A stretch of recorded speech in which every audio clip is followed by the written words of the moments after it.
The second example is the one with the plate with the hole. For this one also, I urge you to watch the introduction of the one with the abacus and then come to PATRAN just for checking how we work it out. So first, we have to, of course, start by making a geometry. So I start by creating curves so that I can make the quarter of the geometry of the plate with the hole after carrying out the symmetry across two axes. So I can start by making certain points in space, because then I can just join them together to make the curves. So I make points at 0, 0, 0. The next point will be at this 0 I'm going to use as the center of the hole. So the second point will actually be right above it. So x doesn't change, but there's a 25 and a 0. Then the next point will be right above the 25 on 100, on 75. So there would be another point there. Then I would need one for minus x, which is minus 100. And then I would need minus 100, 0. And then I would need final one to be minus 100, and instead of minus 100 it would be minus 25, because that's the radius, and y would still be 0. So now I have some points here, and I can easily create curves just by clicking on them. Now I'm making 2-point curves. So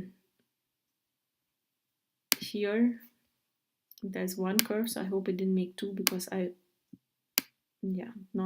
accidentally clicked twice. Then you have the second curve, and then you have the third curve and the fourth curve, and the final curve is actually nothing but an arc. So I'm going to create a curve which is not a point but an arc 3-point, and you have to do you can do 3-point. Well, I'd like to have not a 3-point but with a middle point, but right now I can't manage to find the option to the arc 2-point. So I want to take the center point, which is this one, then a starting point. Nope, not this. I do not want to use this as a starting point, but this point here and a point here, and that gives me my entire geometry. Now I know that this geometry is not isoparametric. That means first of all, I need to create a surface out of it, and if I want to create an isoparametric surface, then there should only be 4 edges to this surface, and this surface has 5 edges. So first I need to make sure that I have to define this geometry in such a way that I can have maximum surfaces of 4 edges each.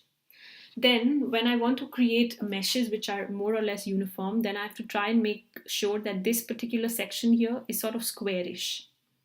So if this is 75, then I need to also make sure that this is 75. But right now I know that this is much longer than 75. This is 50, so this has to be 50, and this is now 75. So I'm counting from here, so total length of 75 should come in. So what I want to do is I want to divide this surface into many more curves so that it's easier for me to make smaller surfaces. So I'm going to improvise now. So I'm going to create more points by adding points across length so that I can have smaller surfaces. So first I'll go about deleting some curves that I already created. So see, there are different ways of creating meshes. You can also just create a surface of this one, but in PATRAN you won't be able to create a surface which actually looks like this. It's going to just try and make an approximate shape, somewhere circular, somewhere rounded, somewhere curved. So that won't work for us. And that's the reason why we can't use these curves directly for making any surfaces. So I'm going to delete these curves, and I'm going to show you a better way of making surfaces in PATRAN, specifically when you have just 4 edges to make isoparametric surfaces for better meshing. So if you look at now this particular case, we are going to create extra new points. So the first point will be then along this top line, so that we stop somewhere here, and this edge is also 75. So I'm going to say it's minus 75, and there's one here unfortunately which also we needed, so that's okay. That was at the bottom, and then when we need it at the top, then we need to go minus 75, 75, 0. So then we get a point here as well. So if I create curve, between these 2 points now, 1, 2, and then further. Well, something went wrong. That's not the right curve because I'm still on trying to make a arc. So now I want to make point 3 to point 8 and then further here to here. I can also make here to here, here to here, and not there. That's the reason why we should always pick this one, which is only going to pick a point that we already created along with this. We still have ended up with this surface, which is again 5 edges, although it's square now, but it's still not the one we wanted. So we need to break this up into 4 edge. So I'm just going to add another edge here, by means of which we will be able to have 4 edge surfaces. So one of the ways of doing it is I can create a curve by using normal. So I can say I want to make a normal from this point up to this curve. So it's just going to make a normal across. The only difference now is that this entire curve is 1. So if you look at this curve is still 1 curve, and I need to divide it if I want to use it in a surface. So to break it, I can go to Edit, Curve, Break, and I'm going to pick this curve as curve that needs to be broken, and this point as the one that breaks it, and delete the original curve. So now I have new curves.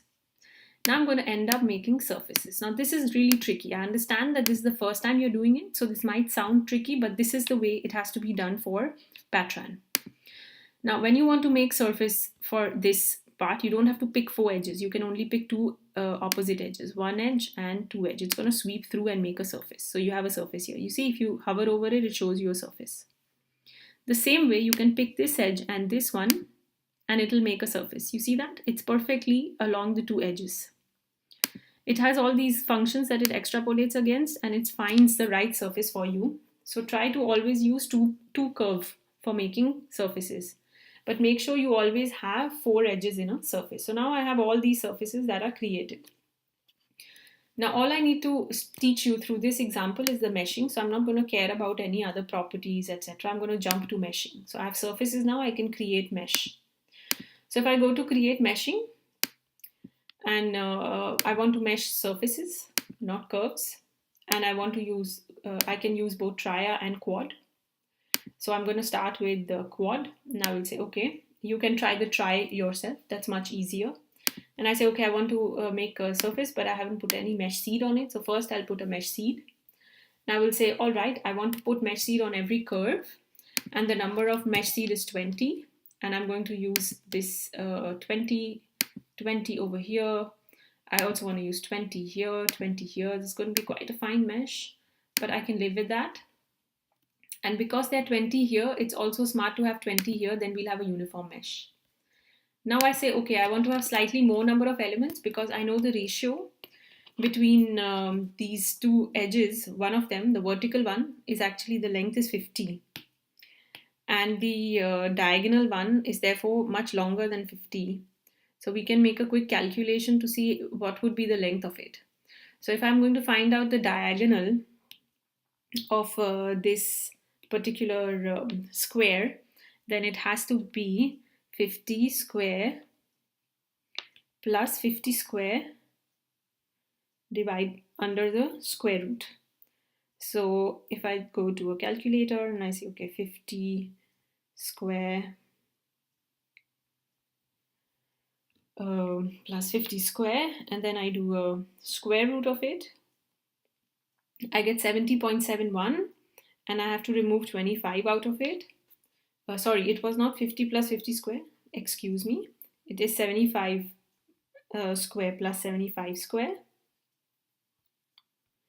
And that under a square root will give you 106.06, and then that you can, from that you can remove the radius of the circle, which is 81. So now your ratio between the 2 edges is 81 divided by 50. So it's 1.6 times longer than the other edge. So I'm just simply going to multiply 20 by 1.6, and I'm going to roughly get 32 and a half elements. So I'm going to use here something like 32 just to keep it safe and apply it on this curve.